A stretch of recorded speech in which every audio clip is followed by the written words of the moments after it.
Hi again. I'm going to continue with working out section 3 of this boot camp, and then I probably will have to walk my dog. So let's do this.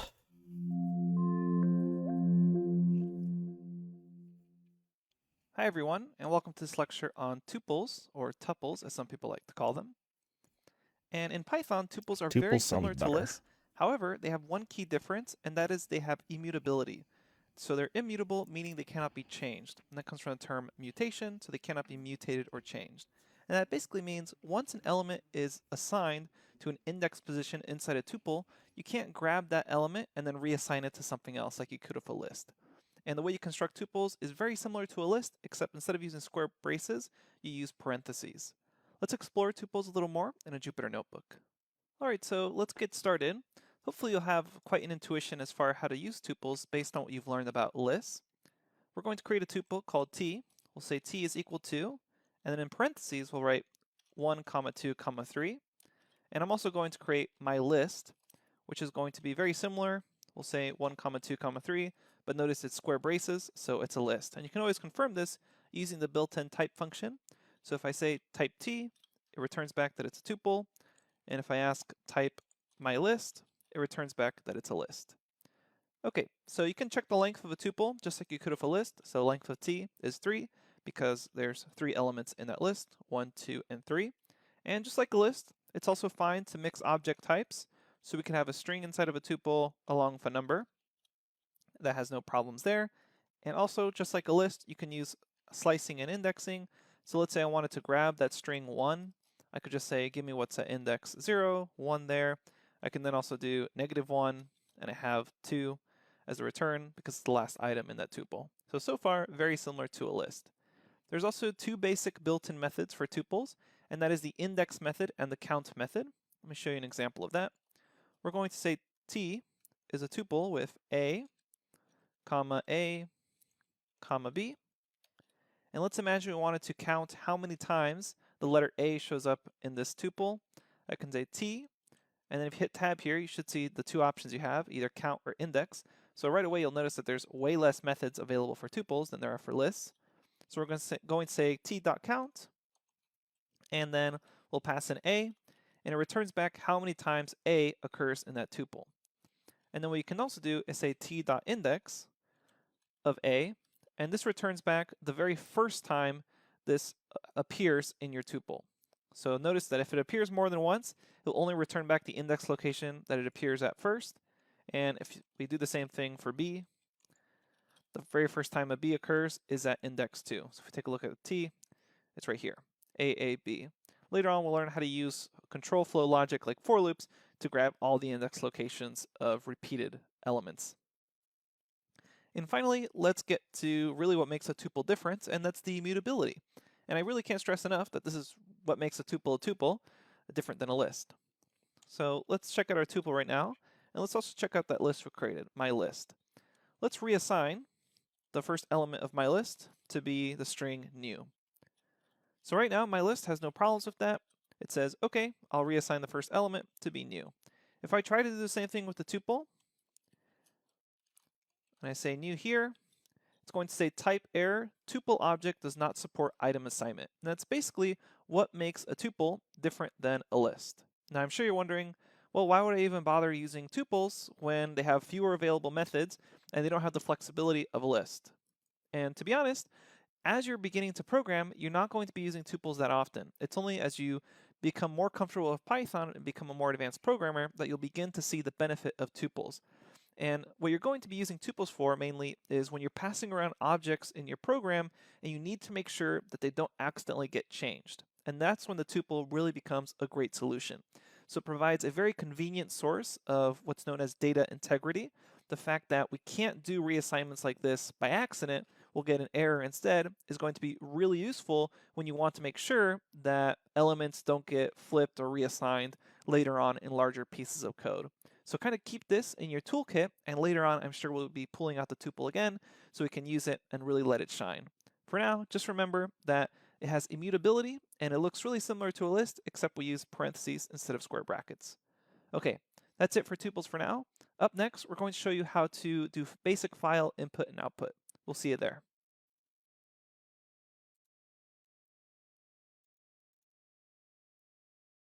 Tuples have a lot of methods associated with them.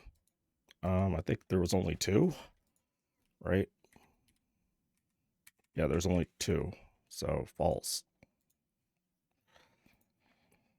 Tuples are immutable. True. Which of the following is a tuple?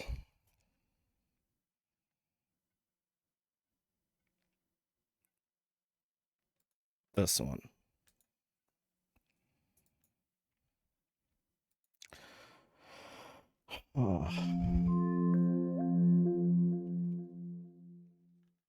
Welcome back, everyone. In this lecture, we're going to very quickly cover what sets are. And sets are unordered collections of unique elements. And this basically means that there can only be one representative of the same object. So you can't have the number 2 in there more than one time, or the letter A in there more than one time. Let's see some examples of how to work with sets in the Jupyter Notebook. To begin, let's create a set, and we can do that by saying my set, or whatever variable name you want, is equal to set, and then open and close parentheses. So right now we have my set, and it's just an empty set, so it returns back set. If we actually want to add an object to the set, I can say my set, and then call the add method, and we can add one object to this. So let's add the number 1. And now if I take a look at my set, I see it has the number 1 there. Now notice it looks like it's a dictionary because of these curly braces, but it's not because it doesn't have key value pairs. It's just unordered collections of any items you want. So let's add in another object here. We'll say my set, add in the number 2, and then if I call my set again, whoops, if I call my set, I get 1 and 2 there. Now let's try adding 2 a second time and see what happens. If I call my set, it still just shows 1 and 2. It doesn't show 1, 2, 2. And this is basically what a set is. It has to be unique values in there. If you try to add a value that's already in the set, it won't repeat it. It'll just say, hey, we already have that value in there. I only accept unique values. So when you're working with sets, it may not be super useful to add them in this manner. Instead, what it's really useful for is maybe casting a list to a set, that way you only get the unique values. So for instance, we'll say my list is equal to, and I'm going to place a bunch of repeated values in here. A bunch of 1s, a bunch of 2s, and a bunch of 3s. I'm going to run this, and then I'm going to cast this as a set, and now I get back only a set of the unique values. Wait, what? So right now my list is, what is my list? Oh,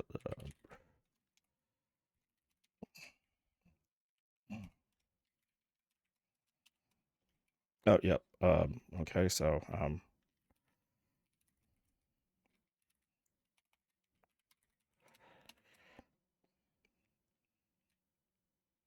does it change?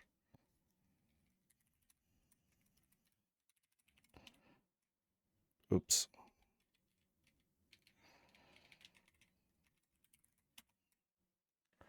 It's still a list.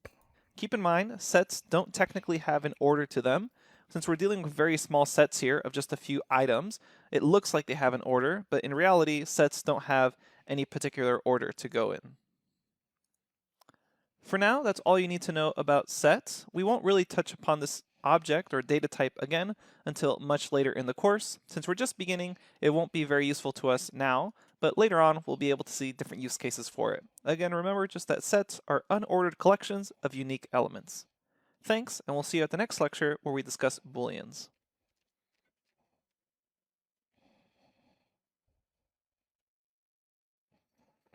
Write an expression that would turn the string Mississippi into a set of unique letters.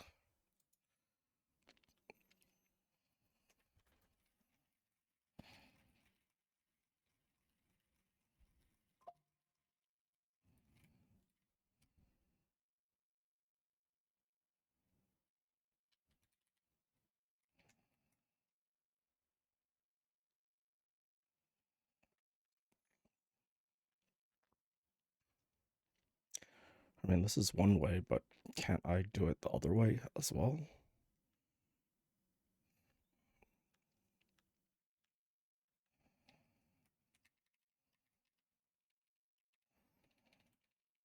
But then if I do it the other way, it can't be a one-liner.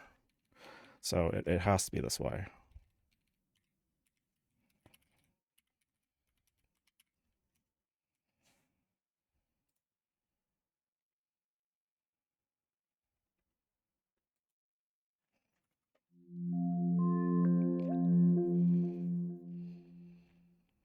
Hey there, welcome back. In this lecture, we're going to briefly discuss Booleans. Booleans, in case you're unfamiliar with this term, is basically a term to use for operators that convey either true or false statements. And these are really important later on when we deal with control flow and logic, because lots of times we want to check if a certain condition has happened, in other words, if a certain condition is true, in order to execute some code. For example, you may want to check, hey, is my pool empty? If that is true, then go ahead and turn on the water to fill up the pool, or other things of that nature. So that's why Booleans are really important. And a lot of times we won't be dealing with Booleans directly in the terms true and false, but we'll actually have comparison operators and logical operators that return a Boolean value. So let's very quickly show you what these actually look like, and then we'll explore them later on in a lot more detail when they become more useful to us. Let's hop over to a Jupyter notebook. Okay, so Booleans, there's true and false, and in Python you need to make sure that you have capitalized T in order for it to be true. Otherwise, if you have lowercase t, it's just going to complain, hey, you didn't define this term true because it thinks you're calling a variable. Instead, make sure that you have capitalized T, and it's the same for false. You're going to need to capitalize F for false. So here we have true and false, the main Booleans, and we can check their type by saying type, oops, make sure I capitalize that T, type false, and it says BOOL for Booleans. And Booleans is what we're going to be dealing with when we're dealing with logical code. And a lot of times what we're going to be doing is working with comparison operators to create Booleans. And we're going to go over all the comparison operators later on in this course, but to show you a very simple example, there's comparison operators that check if something is greater than something else. So we can say, hey, is 1 greater than 2? So just a simple mathematical expression there. And it returns back a Boolean false. 1 is not greater than 2. And then you can do other things like check for equality with 2 equal signs instead of just a single equal sign. So is 1 equal to 1? Run that and it returns true. So these are called comparison operators, and we'll be showing you all of them later on in this course, but we first have to tell you what they actually are returning, which are Booleans. Alright, so those are Booleans, just simply true and false, and the type is BOOL. They'll be critical later on in this course. And finally, I want to mention that we can use the none keyword as a placeholder for an object that we don't want to assign yet. So maybe later on I want to assign B to something in my code, but for right now I just need to have a placeholder for it so I don't get this error of, hey, B is not defined. What I can do is say B is equal to none, notice the capital N there, and it's a none data type. And we've actually seen that before when we were dealing with in-place methods off a list. Remember that when we sorted a list in place, it returned back none. So when I type B here, I don't see anything out. But then what's nice is I also don't see that error of it not being defined. Okay, that's really the basics of Booleans. We're going to work on this a lot more later on in the course. I'll see you at the next lecture.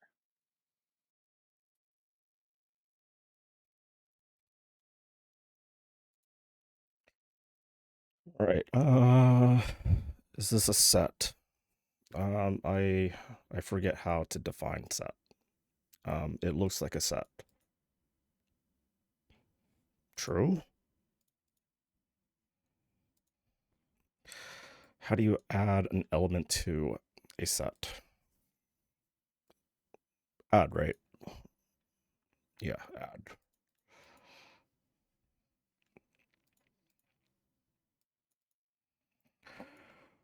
What is the result of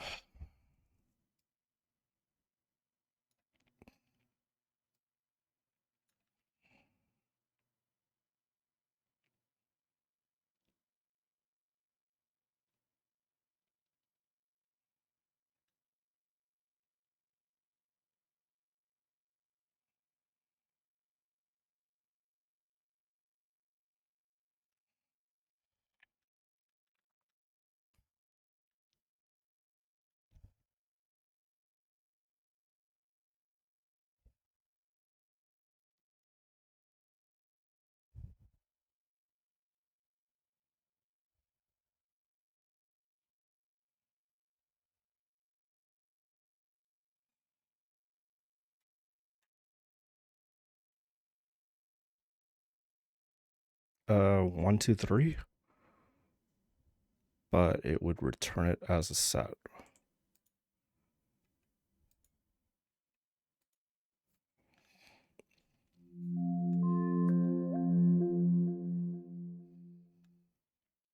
Welcome everyone to this lecture on files.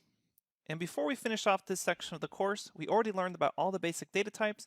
I now want to quickly go over how to perform simple input and output with a basic text file. And the methods we show here will also expand further to working with other file types, whether it be an audio file, text file, emails, Excel documents. A lot of what we cover here is going to be really relatable to those more advanced functionalities. Now keep in mind, for some of those other topics, you may need to install certain libraries, which we're going to discuss later on in this course. For right now, we're going to deal with just basic.txt files. So we're going to create one using the Jupyter Notebook, and we'll also discuss file paths on your computer. Let's get started. To begin, what we need to do is create a text file to work with. Now, if you downloaded those notes, there's actually already a test.txt file. So in your folder somewhere, there should be a test.txt file in the same folder as these notes are in. So keep that in mind, but I'm going to show you how you can use Jupyter's magic functionality, or so it's called, in order to quickly write a text file. So this only works in Jupyter Notebook. So write %, write file, space, my file.txt, or whatever you want to call it. So this has to be on the first line of the cell. And then here you can just write plain text of whatever you want is in the cell. So I can say, hello, this is a text file. This is the second line. This is the third line. Let me make sure I spell that right. So again, this only works in a Jupyter Notebook. If you don't have Jupyter Notebooks, maybe you're working in Sublime Text Editor, go ahead and just write this into a file and save it as a .txt file in the same location as wherever your scripts are running. So we're going to run that, and you should see successfully wrote my file.txt file. And now what we can do is actually open up and play around with these files. Now it's a very common mistake to accidentally either write the wrong name of the file or save the file in the wrong directory. So let me show you what that typically looks like.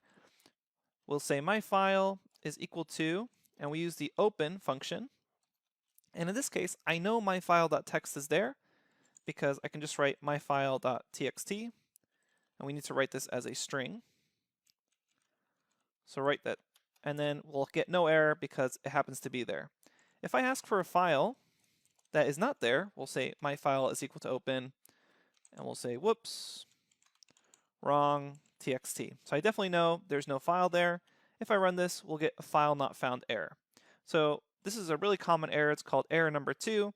No such file or directory, whoops, wrong.txt. So there's really only two possible ways to get this error. One way is that we accidentally passed in the wrong file name. So in this case, I wrote whoops, wrong txt file. So that's the wrong file name. The file name should have been myfile.txt. Now, the other possibility is that I actually didn't provide the correct file path. And we'll discuss that more later on in this same lecture. But maybe you have whoops wrong.txt on your computer, but it just doesn't happen to be saved in the same location as your Jupyter Notebook. To know where your Jupyter Notebook currently is, you can type pwd into a cell, run that, and that will print your working directory. So this directory is where this notebook is currently located, and that's the same location that any .txt files you want to work with should be saved. Later on, we'll show you how to call a text file from any location on your computer, but for right now, make sure that the text file you're working with is saved to the same location that is output when you type pwd. All right, continuing on, we know that myfile.txt is in the same location because we use this special command to write it there. And if you don't want to use a special command, you have the test.txt file from the zip file of notes. So let's continue on here. We'll say my file is equal to open, and we're going to open that text file we just made, which was called myfile.txt. Do I need to do it Myfile.txt, again? run that. And now there's several methods I can call off of this. One method I can call is the read method. And what this does is it returns just a giant string of everything that's in this text file. Sometimes that's good, sometimes you don't want that, but it is a method that's available to you. You'll notice here that we have this \n. And what this does is it indicates a new line. Because you asked for everything as a single string, the string somehow needs to represent where the new lines were in your text file. Because remember, we wrote, hello, this is a text file. Here on a second line, we wrote second line, and on a third line, we wrote third line. So in order to represent that, we have these escape sequences that we discussed earlier in the string lectures, and \n represents new line. Now, if I try to read this file again, you'll notice something funny happens. You get back an empty string. So a lot of times beginners are scratching their head thinking, well, what the heck happened? I just read it, and now when I try to read it again, it's no longer there. The reason this is happening is because you can imagine that there's a cursor at the beginning of the file, and when you read it, the cursor goes all the way to the end of the file. And you need to reset the cursor, or seek it back to 0, in order to read it again. So to do that, you can say, my file seek 0. That resets the cursor. You should see some 0 output there. And now if you call read again, you'll be able to see this. Keep in mind, if you ever want to read again more times, you'll have to reset that. You'll have to say my file seek 0. And then you say my file read, and let's save this as contents. And now if I check my contents, that's just one giant string. So that's the read method, and it allows you to grab everything as one giant string. Sometimes that's not really useful because you'd actually want to have a list where each single element in the list is one line in a string form of the actual text file. And to do that, it's actually quite simple. You can use the read lines method. So we're going to seek back to 0 and then say my file read lines, and note what we get back here. Now we have each line as a separate object or element in this list. And a lot of times this is more convenient to work with because now I can loop through this list, which we'll learn about later on, or I can index off of this list for the lines themselves. All right, so those are the basic methods of reading a basic text file, which is .read to grab everything as a string, or read lines to grab a list where each element represents a line. Keep in mind, you still have that \n there at the end of that. Let's move on to discussing file locations. Now previously, we just showed you how to open a text file that happens to be in the same location as your Python script or Python notebook. But what if you want to open a text file that's saved in another location on your computer? It'd be really annoying to have to constantly be moving around your Python scripts or your notebook location to be at the same location as that text file.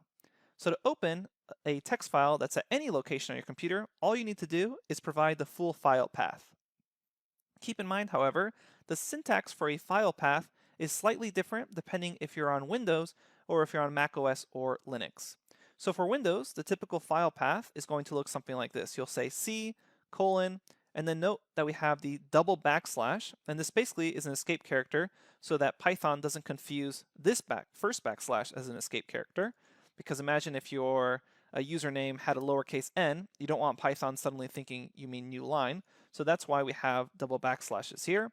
So this is for Windows, and it looks something like this. And you just pass in the whole file path as a string to your text file.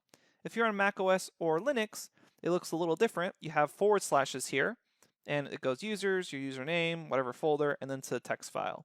If you ever want to check what this actually looks like, all you need to do is use that handy pwd into a cell again, and you'll notice that I already have kind of the format of what it should look like. I'm running this on a Windows computer right now, so it shows me what the format is, and then from there I can copy paste and then play around with this, add folder paths, etc., in order to grab the right text file. To finish off this discussion of files, I want to mention best practices for opening files. Right now, we opened this file and we called it my file, but technically because it's open, we actually have to close it. We have to say myfile.close in order to not get any errors, because let's say you opened this file somewhere else on your computer and you were trying to delete it, you'd get an error saying, hey, Python is still using this file, and you'd have to actually manually close it once you were done working with it. To avoid any such errors, what you can do is use the special with statement. And it looks like this. You'll say, instead of saying something like this, let's first see the old way, which was my file open test.txt. So that was the old way of doing things. and I believe it was called myfile.txt. What we can do is say with open, and then we'll say as, and then whatever you want to call this. You can say my new file. So this is the variable name you choose. And then you have a colon there. And then notice what happens here. When I hit enter, I have an indentation. And basically what this means is that any code here that's within this block, this indented block of code, is going to use my new file as the variable of this text file. So then I can say contents is equal to my new file, read, and when I run this, I no longer need to worry about closing the file. Let me quickly check that that was the right text file name. We'll come up here and confirm that, and we were right. Okay, so let's run this and see what happens. So I run that, and now I no longer worry about closing the file, and I can still grab the contents that were in this block of code. What?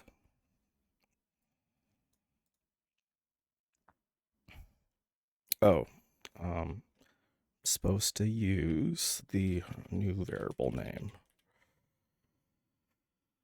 My new file.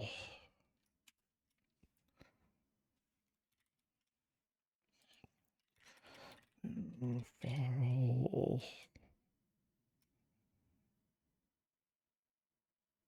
All right, contents.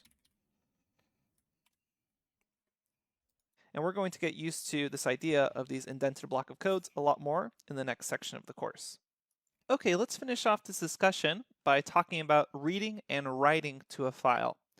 Right now, you may have noticed that we've basically just been reading files, but we can also write to files and overwrite files. And that's a key difference that we need to appreciate.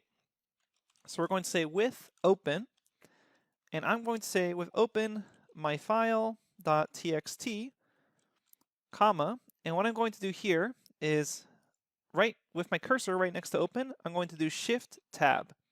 And what this does is it opens up information for functions that have already been defined.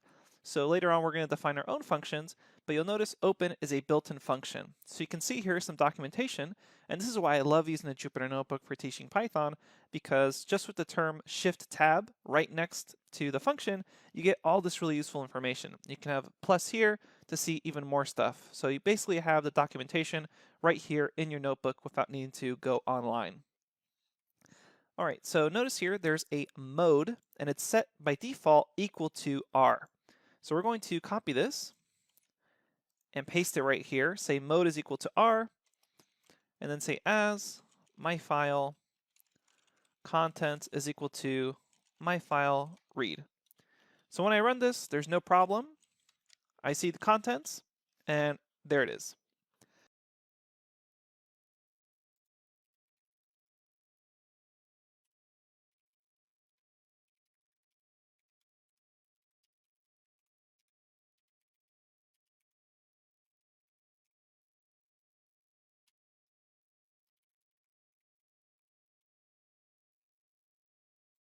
Now let's switch this to W, which stands for write.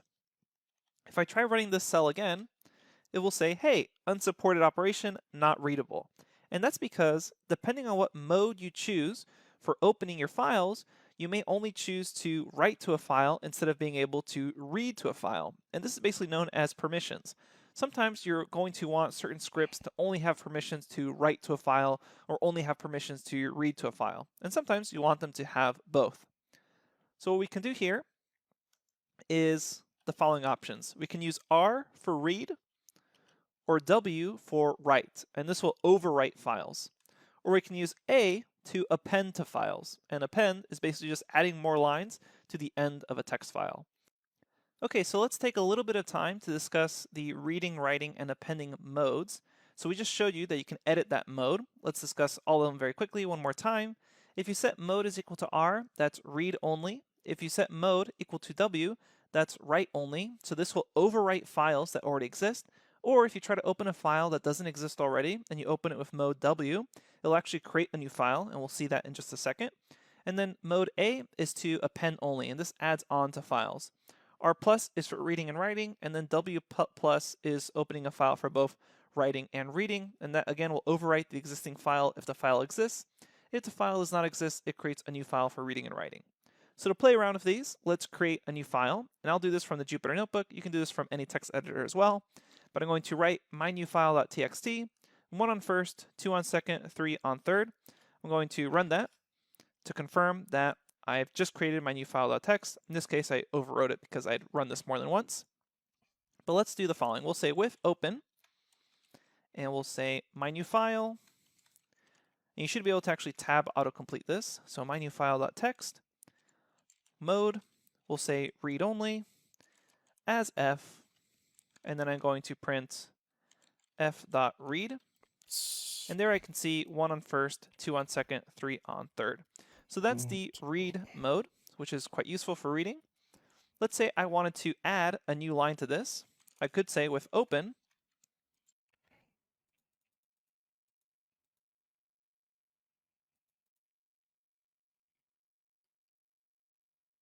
Wait, what?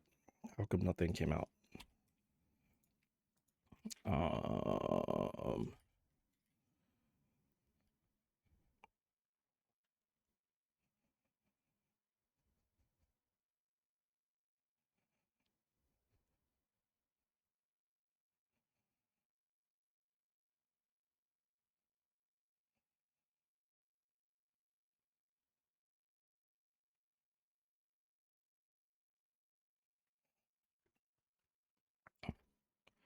is it because I opened my file.txt here with mode write, um, so this executed fine, but this didn't because it's in mode write, and mode write would overwrite the existing file, maybe, is what I think. Um,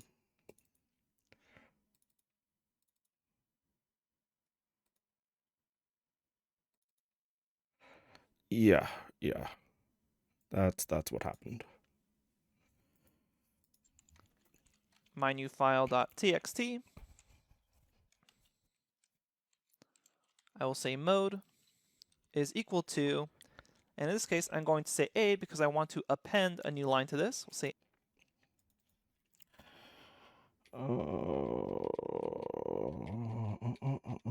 Oops. A. as F. And if I want to write to a file, all I have to do is say F dot, and as you may have expected, instead of read, you say write. And let's write a new line to this. We'll say 4 on fourth. So notice what I'm doing here. Because I'm using append, that means the cursor is all the way at the end of this text file, and then it's going to append or add on a fourth line to it. So I'm going to run that, and then let's rerun the code up here. I'm going to copy and paste this to a new cell. And if I run this again, now I see 1 on first, 2 on second, 3 on third, 4 on fourth. Something I didn't actually take into account here is that I forgot to add in a new line. So what I could have done is say Oops. \n here to actually insert a new line. So if we run these two cells again, now we see 4 on fourth. Now,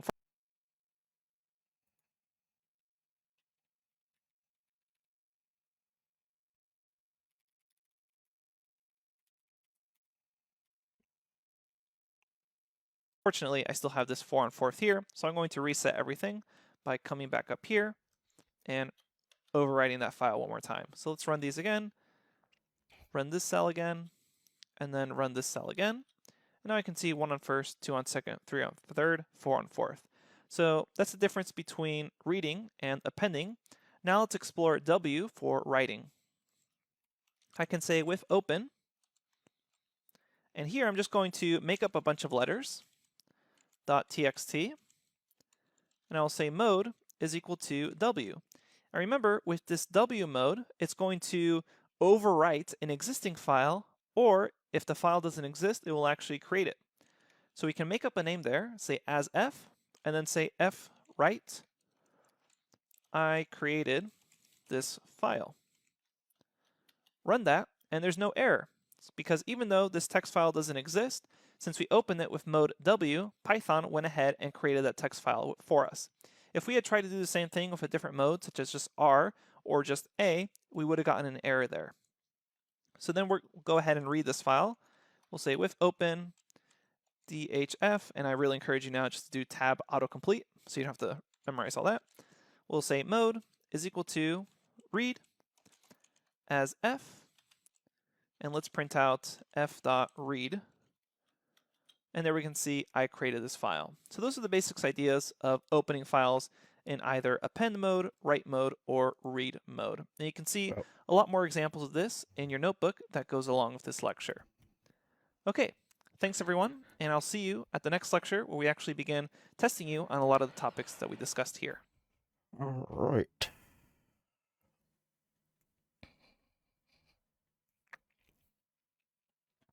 Write a script that opens a file named test.txt, writes hello world to the file, then closes it.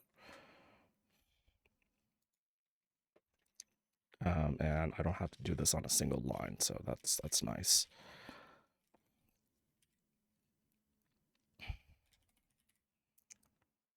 With open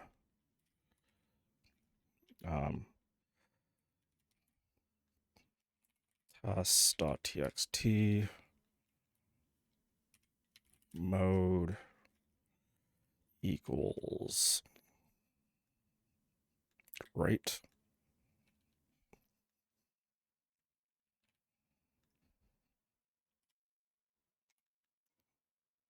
Oh, as f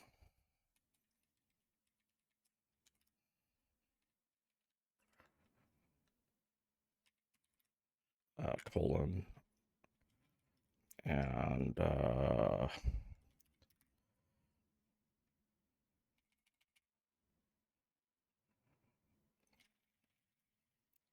f dot right,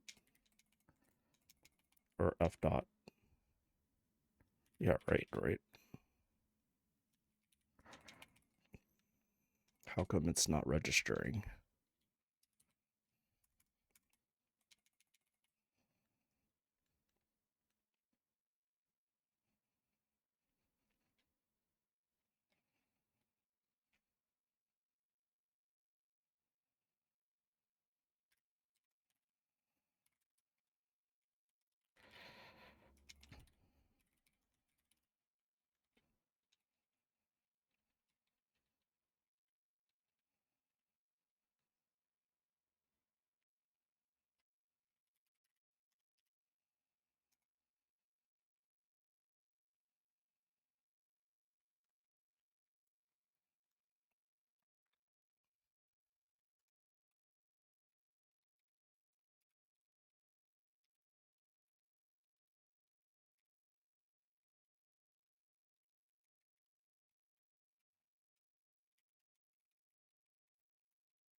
Nice.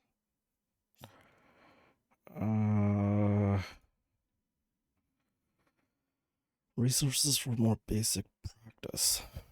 Before you begin your assessment, links for practice. Ooh, these will probably be useful. Grab this and make a note of it.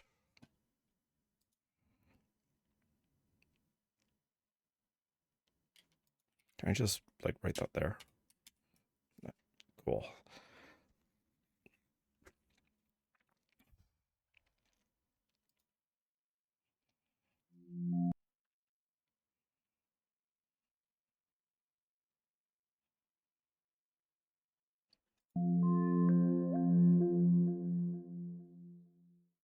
Welcome back everyone.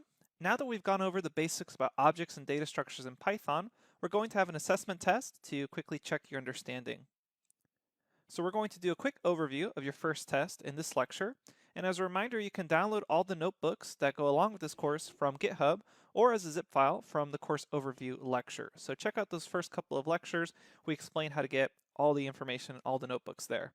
And then you have the option of either downloading the notebook and then answering the questions directly in that notebook, or you can just open up the link and then open up your own notebook locally and answer the questions there. So let's very quickly show you how to do this. I'm going to open the GitHub link right now. Okay, so this is what the GitHub page looks like. We've already shown you this before in the early lectures in this course. Come to Python Object Data Structure Basics, and as a reminder, you can click on here and then download zip to download everything as a zip file. You unzip it, you have those notebook files, and then you can use Anaconda Navigator to go to wherever those zip files or those unzipped files were saved. Click on Python Object Data Structure Basics, scroll down here until you get to Assessment Test. Notice there's also a solutions file. In the very next lecture, we'll go through the solutions. So all the tests here that are in notebook form, you can do a self-assessment against the solutions lecture or the solutions notebook. Let's click on that assessment test. And this one's going to be pretty straightforward. Because you don't know a whole lot about Python right now, we can't give you too many technical questions. Later on, as you learn about functions and object-oriented programming, the questions are going to get a lot more technical, and there's going to be kind of a right answer and a wrong answer. But right now, these are pretty basic questions. The first one, I just want you to write a brief description of the following object types and data structures that we've learned about: numbers, string, lists, tuples, and dictionaries. This is really just for you to quickly write down, make sure you understand what the differences between a list and a dictionary are, for example, or the differences between a list and a tuple. So as a reminder, you can click on any cell and then change the cell type to Markdown in case you want to write yourself some notes. Up next, we have just a couple of questions about the numbers lectures. So I want you to write an equation that uses multiplication, division, and exponent, addition, and subtraction that when you put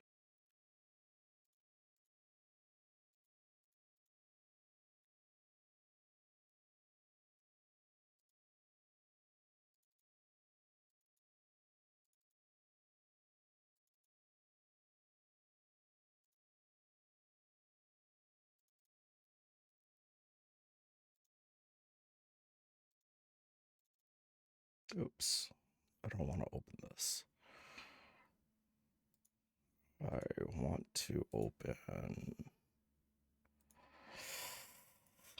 this one and this one.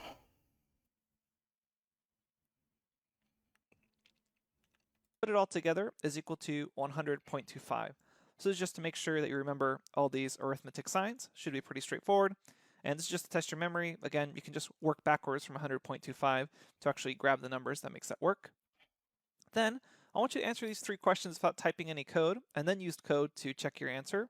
So I want you to see what's the value of this expression, and this expression. So this is testing order of operations. See if you remember that. And then here's an interesting question. What is the actual type? So that's the data type of the result of here. So as a hint, we have an integer being added to a floating point number being added to an integer. So what would the type of that be? Then I want you to find a number's square root as well as its square. So find its square root and then figure out what its square is. So to the power of 2. Okay, then we have strings. And for the given string hello, give an index command that returns the letter E. So you're going to enter your code below right here. So print out E using indexing. Then I want you to reverse the string hello using slicing. So we kind of showed a quick way to do that later on, or earlier in the course, I should say. Then given the string hello, give two methods of producing the letter O using indexing. So notice O is the last letter in the string S. So there's two methods of grabbing that last letter. See if you can figure them out using indexing. Then lists, I want you to build the list 0, 0, 0 two separate ways. Go ahead and review the lists lecture to figure out how to quickly build out the list two separate ways. Then I want you to reassign hello in this nested list to say goodbye instead. So using indexing, grab hello and then reassign it to be goodbye. Then I want you to sort this list below, so see if you remember that method call. After that, we have dictionaries. So this one's going to be a little tricky because first off, we start off with just simple grabbing the keys and value pairs. So for this first dictionary, or really all the dictionaries, I want you to grab the string hello. The first one should be pretty basic. You see here you have a simple key, and then you have a hello. So it's just D and then simple key, so I kind of gave you the answer for that one. The second one's going to get a little more complicated. So let's zoom in and really look at it here. Notice that we have a dictionary nested inside another dictionary. So you're going to need two calls there. And I recommend that you break this down in steps. Then we have something that's even a little trickier. And just as a quick reminder, these are pretty unrealistic expressions of dictionaries or lists. This is just for you to practice indexing and key calls. So again, try to grab hello from this. And if you're able to do it, then you really understand indexing and lists. And then finally, this is the last one. This is going to be pretty hard and annoying, but just break it down step by step by grabbing keys and then index key and then maybe another index, etc., until you get to hello. Then I have a quick little question here that we've probably asked you before. Can you sort a dictionary? Why or why not? Then we have tuples. So what's the major difference between tuples and lists, and how do you create a tuple? Then we have sets. So what is unique about a set? What makes a set different than, say, a dictionary? And then I want you to use a set to find the unique values of the list below. And then finally, we have a section on Booleans, and this is a bonus section, so you don't really need to do this if you don't want to, because it uses comparison operators, which is going to be the very next section of the course. So consider this kind of a bonus section for you to read through, because in the very next section, we're actually going to cover a lot of this. But what we see here are operators. So these are comparison operators, the description of the operator, and then an example of the operator. And I want to see if you can kind of teach yourself what these comparison operators are in order to answer what the outputs are here. And even if you don't really know comparison operators formally in Python, it should be pretty obvious what something like this would be. Is 2 greater than 3 if you've done some basic mathematics before. Again, this is an optional section because we haven't officially gone over comparison operators. We're going to do that in the very next section of the course, so kind of think of this as a bit of a preview before that. Then we have one final question. What is the Boolean output of the cell block below? So again, a bonus question here for you. Okay, so best of luck, and in the very next lecture, we're going to go over the answers for all of this. Again, these are more kind of open-ended questions. Later on in the course, we're going to get a lot more technical in our questions as you learn more. We'll see you at the next lecture for the solutions. All right. I am not going to have time to work on all of these, so I'm going to do it for next session when I stream. And now I gotta walk my doggies and feed them. So, bye.